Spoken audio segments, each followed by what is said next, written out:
using the flare marker once GPS got itself going, because they didn't need that then. Yeah, the little light things there. All the workstations have got little lights, little red light. Some of them I've turned them on there. So if you're working at night, you turn that on there. It's just a dim light, I think, because you wouldn't have the top lights on if otherwise you're drawing your vision. Not going to touch the switches because I don't know what they do. Okay, so let's have a walk through the aeroplane. Going back down.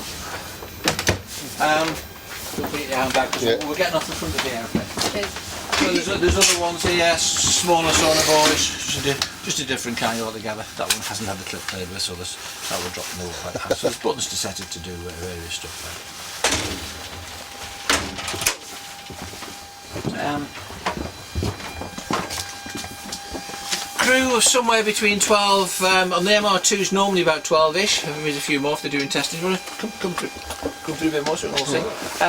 You're on a mission, normal length of the mission's 8-9 hours. Once to fit the refuelling probes, it can do 16 comfortably. One Nimrod actually did 23 and a bit hours. You're in the air for that long, you need to eat. So there's got a galley in there, and say the Shackleton's had a galley as well. Interestingly, the Shackleton, it didn't have air-to-air refuelling, but in one of the 50s Farnborough air shows, they took the Shackleton off one day, 3 o'clock in the afternoon. It came back the next day at 3 o'clock in the afternoon. The Shackleton could stay in the air for 24 hours. It's quite an impressive trick that. I don't think it went anywhere else in the interim, which I suppose it could have done. Yeah, so the galley on here, the food you're cooking, standard airline food, reheated food, reheated in the ovens there. The guy doing the cooking, if one of the crew, it's normally the non-commissioned guys at the back doing this stuff. The officers would offer to help, and the guys who just send the back, you sit at the front, we'll sort it out. If somebody enjoyed cooking, they let him cook. Otherwise, people they do take turns. Somebody not on station. Normally on the juniors. The reheated meals is standard airline food. If you're working out of somewhere a bit more remote, like Libya or America or something like that, there's nowhere to produce meals, so you're given a cash float to go into town and buy your food. Anybody who's worked for a large organisation, at the end of whatever you're doing, they want the money back. So on the last day of service, and on the last day of somewhere, say they're in Italy, into town, spend the rest of the money on stuff, put it in the back. There's where the APU is. There's a nice storage area there, which effectively freezes all the stuff you've got there. And back to the UK. As soon as they land on the ground crew descend on the airplane. What the guys brought back for us. And I had a clerk from Kinloss on one tour, and she says, "Oh, we used to get some stuff as well." So it didn't just go to the ground crew; it would go to the whole airfield and things there. But it's annoying. But there's tin opener and all kinds of stuff in there. That's the difference. Yeah, standard meal. So there's a fridge and reheated stuff there. They did have a sort of stew they'd put together sometimes if they're really busy. Everything in a pot, stir it all around, and you just. I've had those before. What? I've had those before. Student day. Yes, when you're in a rush. Come forward a bit more. Oh, wow. Do you mind your head on this water tank? Yeah. 2 workstations here. One on the left's a test one now. This is one of the test aircraft. Diamond Aircraft, as the boss of Kinloss when he was down here called it. So this is just for testing new equipment. There's nothing there at the moment. The right hand side, this workstation, he's responsible for. I talked about the ESM pods on the end of the wings. He's responsible for take the signals from them. He's also responsible for the stuff coming from the MAD probe. The MAD probe is the magnetic anomalies detector. This is where I show you some pictures, and it'll all become relevant. On the back of the aircraft, you can just see, this is it's an MRA4, it doesn't matter. On the back of there you can see a big long spike at the back. There's at the end of that spike there's something about this big which can actually measure the Earth's magnetic field. So it can sense the Earth's magnetic field. If there's something under the water, submarines made of metal, it deflects the Earth's magnetic field. Remember back to school we had magnesine filings, put in metal, it deflects it. That MAD probe, that's the thing that's there, magnetic anomalies detector, can detect the Earth's magnetic field. This is the guy here who's analysing information from the MAD probe. Interestingly, when they got on station, if they're going to use the MAD probe, they had to calibrate it first. And what they used to do is file they fly along all the different points of the compass, not just north, south, east, west, the diagonals as well, doing this and then doing that, effectively measuring the Earth's magnetic field, so they're calibrating the probe because it differs to different places of the world. When they would do that, even some of the long-serving crew would be airsick because they're literally just doing this and this just to calibrate the MAD probe. That's the difference. These are the 4 different versions of the Nimrod we've got here. See, ours is a Nimrod R2. There was a MR2. There was an R1, which looks a bit like ours. Got far more radio aerials on. Hasn't got the mag probe on the back. That's the big difference there. That's the MRA4. Very, very similar aeroplane. It's had different wings and different engines. That was the big wing there. They built some new wings for it in Cheriton there. This is the Nimrod AW3. I mentioned airball early warning. Some of the Nimrods, they put a big radar on the front and on the back, and this was about for airborne battlefield control effectively. What the E3 Sentry, the Boeing 707 conversion, does now. They were trying to get this working in the 80s. The radars were so good that the computers analysing the signals weren't powerful enough to get to analyse all the data coming in, and plus the radars had to be synced up and they had to struggle keeping the things in sync, and the plane flew like a pig. There's a thing in aviation, if it looks right it is right, that doesn't look right, and if you see it in flight it's got big lump on the front, big lump on the back. So they ended up, they scrapped them. They made quite a few of them, but they scrapped them and then bought the E3 Sentry. When they cancelled the Nimrod in 2010, when the government review came in and cancelled lots of interesting stuff, when they cancelled the Nimrod, the guy who wrote the report to actually get rid of the Nimrods, one of the problems had refuelling problems. The other thing was he said they're all very old now, in 1969. This is basic airframe for that age. The E3 Sentries that they're using based out of Waddington, I want to fix the runway anyway, the E3 Sentries out of Waddington are based on Boeing 707s, some of which made in 1963. Bit of an oxymoron there. They're the different Nimrods. And I mentioned the fact that that's the day our airplane crashed. She came off the runway in at St Morgan. As they took off the left-hand undercarriage, they couldn't get the undercarriage up properly. They knew they had a problem. One of the links had snapped. So they flew around for a couple of hours, did a controlled landing. We've now got a video of the landing as well. Did a controlled landing. At the last minute, the pilots obviously turned the airplane off the runways, because it's only got one runway in St Morgan, just to sort of keep the runway clear. And you can just see the little ESM pod at the end of the wing. It got damaged first day. That was September 87. They got it back in the air March 1968. So it flew a bit lopsided, still showed a big service there. No refueling probe, and that's 87, which leads me to believe that she didn't go to the Falklands War. The first two went to the Falklands didn't have refueling probes. The next two didn't either. After that, all the Nimrods had refueling probes. I think there. So yeah, quite sad, but it's quite spectacular landing. They did really well. It was a new crew, and there's a new training crew, a new set of trainees, and one of the guys, the same guy who did the aerobatics inside there, he got the mickey taken out of him, because when the aircraft came to a stop, bang, he was straight out through the door there, as soon as the aircraft stopped. So he got the mickey taken out left hand side. He went out that side there. Joe Bat. Come forward a bit more. Some overwing escape hatches. Next two workstations. On the left we've got the radar operator, search water radar. Fitted after with an MR2, very powerful radar. It can pick, it's sensible enough to pick a Coke can up in the water at 50 miles, pick a life raft up at 200 miles. Yeah, you don't get better than that. The same radar would have, it was continuously evolved anyway, but that would have been fitted to the MRA4. That's the workstation for that one there. We shut the window because it looks a bit like that. The early ones are black and white, this is a colour screen. On the right hand side here, another workstation, we had what's called the Wescam station. That's a picture of it in action. Right. Under the right hand wing, when we go on there, you're going to see a camera, and the camera's got 3 lenses, infrared, ultraviolet and optical, and this is where the information which came back in the Wescam operator there. So we've got a picture there. They took them out because when they decommissioned the aeroplane it was useful, so they used those for other things. That's the Wescam operator there. 3 workstations here are where the stuff comes in from the sonar boys. The two outside stations get the raw signals, process it, present the middle one. Anything interesting then gets pushed forwards to the TAC nav. Remember, this is all so far manual. The MRA4 would have had a bank of screens and a big computer, and all the information would be collated automatically inside the computer. That's the difference there. We're doing for 2. We're okay. Down this side we've got, there's a periscope. They're looking down in the weapons bay, so what you can do, you look through that. If you drop something, you can actually use the periscope just to check it's gone. There's one for sale on eBay if you want one, by the way. I spent far too much time on eBay. One of our tours, the RAF guy came on board. He's the guy who donated the uniform. He said, with the periscope still there, do that, lift this up, put his eye to it. Before he actually looked at it, looked through it, he wiped the rubber. One of the standard tricks then the RAF was put some black stuff around. He came up, he had panda eyes. So, he laughed at me, because it's reflex action. Obviously, I was listening to it. Come forwards a bit more. 4 more workstations. This one's comms guy standard, all the event radios that you need. Teletype, you had a Morse key. You had full encryption, so you could type your message up locally, punch it on paper tape. Some paper tape readers here, if anybody remembers paper tape.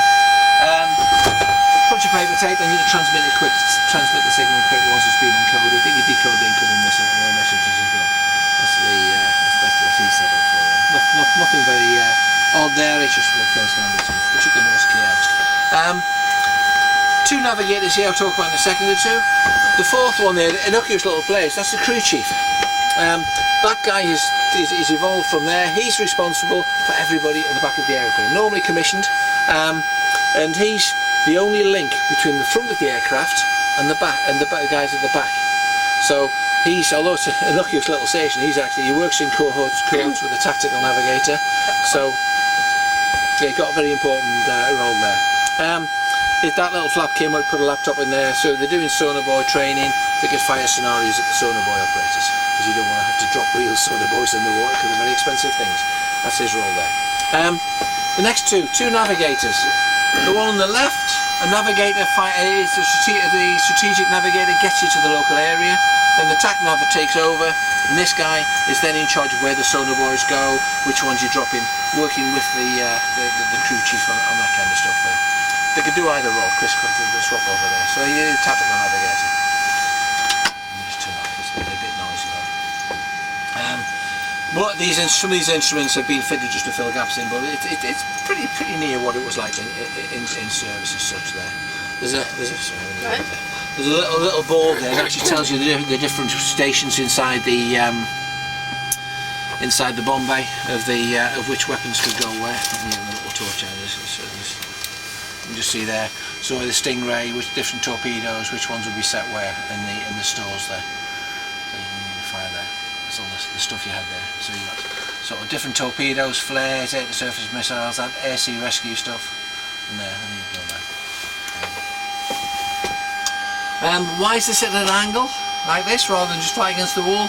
Because behind it there used to be a whacking great computer, this big space. Come through a bit more. You want to sit and see for a second? I'll tell you why it's happening to you. Used to be a big computer. Eject me, innit? I'm going to eject it, that's it, yeah. Used to be a big computer just here. And that computer was so powerful it had 8K of memory. We're talking 1969. Just have a look out the window. Put your head out the window. Keep going, keep going, keep going, keep going. It's domed. Keep going, put your head out. Oh no. See backwards and forwards? Yeah. Yeah, it's observation windows, one on either side, and the crew chief's got one as well. Right. So if you're looking for things at the water, you can put your head out, you can have a look at the head of the window there. That did open if you want to take pictures as well. had a big 35mm camera with a man's lens on the front if you want to take pictures and stuff as well. And you just look just next to your right hand, see there's the actual magmark button there. Bang, bang, press that, boom. I'm glad nothing happened there. Want to peek? No. Okay. Quite strange. So the guys looking out of there are some of the other operators who aren't on station. So if you're doing air-sea rescue, you don't need sonar boys too much. What they'd actually do if they're doing air-sea rescue, they would mark, if they saw something in the water, they'd actually mark the position of them with a sonar boy. Or GPS mark, but they drop the sonar boy. So there you are in the water, this Nimrod comes across and starts throwing bits of metal out there. 12 to 20 odd guys, 20 odd on the MR1s, you need a toilet thing there. There's a sextant on the top here, so you could, there's a sextant on the top. Come through the flight deck.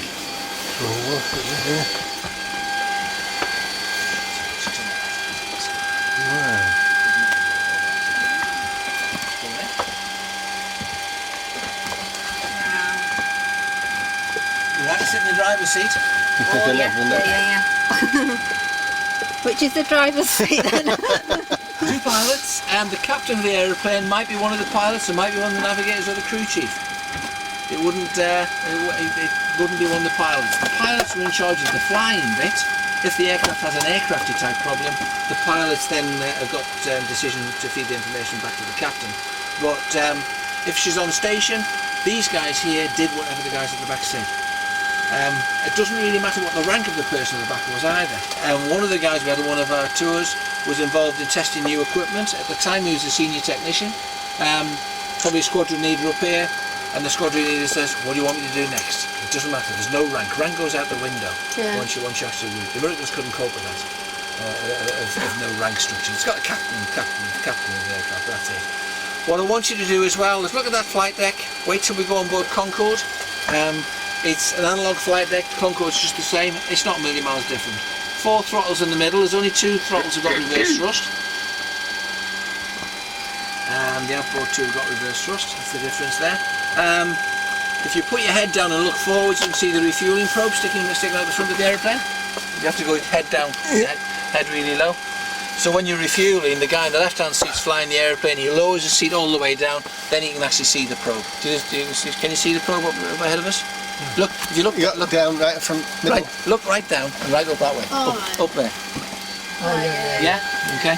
So when they're refueling, this guy here is covering the instruments, this guy here is flying the aeroplane, but his head's so low he can't really see forwards, but he's just aiming to get that refueling probe into the tanker aircraft. Crew 3 on here, flight engineer as well. This panel, the flight engineer's panel on here is much simpler than Concorde's. That's the big difference. The thing I'm leaning on is the refueling pipe. The refueling probes were fitted in 1982 for the Falklands War to give the Nimrods more range. Somebody thought we've got to have some Nimrods, got to have these Nimrods with refueling probes. 14 days later, they were working. From conception to inception, as I like to say, 14 days. If you read a book called Vulcan 607 by a guy called Roland White, it's the story of the Black Book raids. One chapter's about fitting the refueling probes to the Nimrods. There was an escape hatch up here, they took the escape hatch out and fitted the refueling probes. They're off Vulcans. So they went around all the scrap heaps in the UK, all the fire dumps, loads of Vulcans there, about to be scrapped, took the refueling probes off them, took them to Woodford and got them working there. It was quite intriguing reading. So then they all had refueling probes, because the Vulcans are still being scrapped. Have long legs, don't they? Well, the seat would probably be a bit further forward. No, the rudder pedals adjust as well, they come back this way. There's adjustment somewhere. Concorde's the same, you can't really miss the pedals. We do have the seats further back on Concorde. So yeah, flight crew 3. Do you want me to set some of the alarms off? This is a bit of fun, this one. Well, if you're going too slow, there's a stall one. It's called a stick shaker. The control column is going to vibrate. So just in case, flying too slow is a bit dangerous. Okay.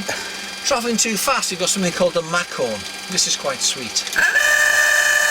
Less of an issue if you're going too fast. Is on it? Pardon? Is it April 1st? No, this is genuine stuff there. Genuine stuff. Some of the modern aircraft's got the same sort of thing. Speed cameras up ahead. If you've got a fire, this is where your rear wax starts disappearing. If you have a fire in one of the engines, that really lets you know that. If you look at the fuel cock down the bottom there, little red lights on number 2 there. So you can just see, so there's a problem on number 2 engine. That's what we've got there. That's just some of the alarms. That would be compared to a normal aeroplane. But it's all shrouded in there. So the nose wheel, remember that's the fuselage, the nose wheel goes almost up to there. Right, yeah. Very long nose wheel compared to a normal airplane. It's a Comet. Radars inside here.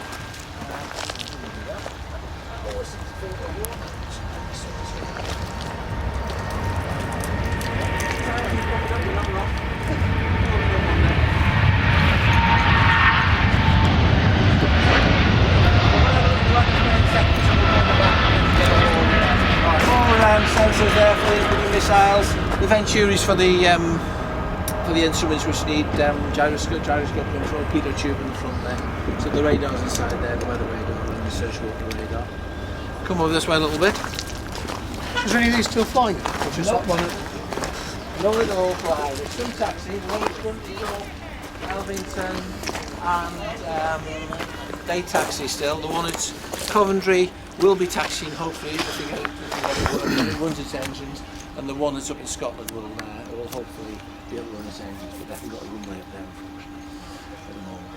So this wing is effectively the same as the wing on the other side. That's how airplanes work. A little bit different here because you've got your camera, your wave camera on the side there. This fuel tank on this side has a searchlight in there. It's an arc searchlight. It's so powerful because remember this aeroplane at night, 250 miles an hour that way. It's just got to shine way ahead. It's so powerful that the storage of melt the paint inside hangar doors. One of our newer guys, Russell, used to be Nimrod MR1 ground engineer. He said, "Oh yeah, we turned it on once, pointing down, it burnt the grass." It's quite a powerful searchlight. I've just got a photograph of it because we fitted the searchlight and we were up in Scotland. I'm doing some work with the Avro guys at Woodford, the building new heritage centre there. And somebody who's responsible for the Nimrod this place said, "Have we got a searchlight?" And they're all taken out. There was a girl up in Scotland if we fitted it, so she sent us a picture of it and put it on Facebook. And somebody said, "That's a wonderful thing. It's a wonderful thing.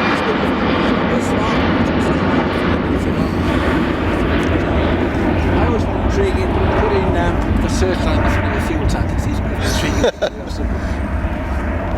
Come back underneath.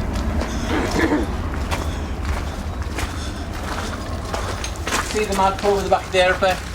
Oh yeah. Stick out the back there, the sensors on. If anybody wants to have a quick look in the weapons bay, we're a little bit pushed for time, but we're doing okay. We'll have a quick look in the weapons bay. Doors, teleclosure. See, that's the largest weapons bay in NATO. Ooh.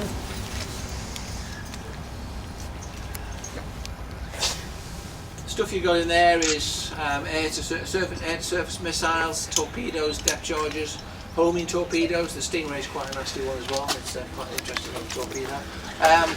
So those can be flight? It's a bomb. Yeah, it's a bomb bay. So if you drop in life rafts, you drop them in a group of 3. The Lindholm gears, three there, the life raft with 2 more floats separated by a rope, and you drop them upwind of the people in the water, so they split up, drift towards the people in the water. If they don't get the raft, they can pull themselves along the rope. If you're dropping people in the boat, you drop them downwind and sail the boat towards them. That's the difference there. So that was the main role there. I don't think Nimrod's actually ever dropped anything that went banging anger. This is where the solar boys are coming out. So that's the pressurizer one, and that's the unpressurized one. That's just getting in perspective where we are rather than on board the aeroplane. Further back, we've got the hatches for the cameras. The cameras there. The auxiliary power unit just inside there. That's where you put all your contraband stuff you're bringing back to the UK. Because customs, they had to go through customs, so when they came there. That's the APU air inlet, the exhaust further back there. The tailplane, when they fitted the refuelling probe, they found they had longitudinal stability issues, so they fitted those stabilisers on. They are aerials, but they're just used for the aerodynamic capability there, just to give the aircraft more stability there. Standard British aerospace parts. Come under this way a bit. Careful on the battery.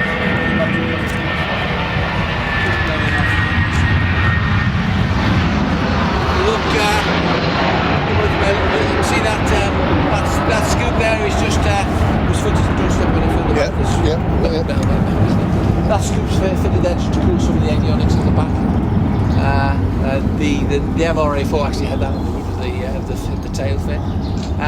The top of the tail fin, there was some electronics in that bit at the top. It was also used for a decoy thing that dangled behind the aeroplane, which they ended up cancelling. So it's empty, but it works. It's just got ballast in there. Aerodynamically works. Do you see the fin itself? It's a Comet fin, but there's a big, like a wedge in front of it there. That's triangular fillet in front.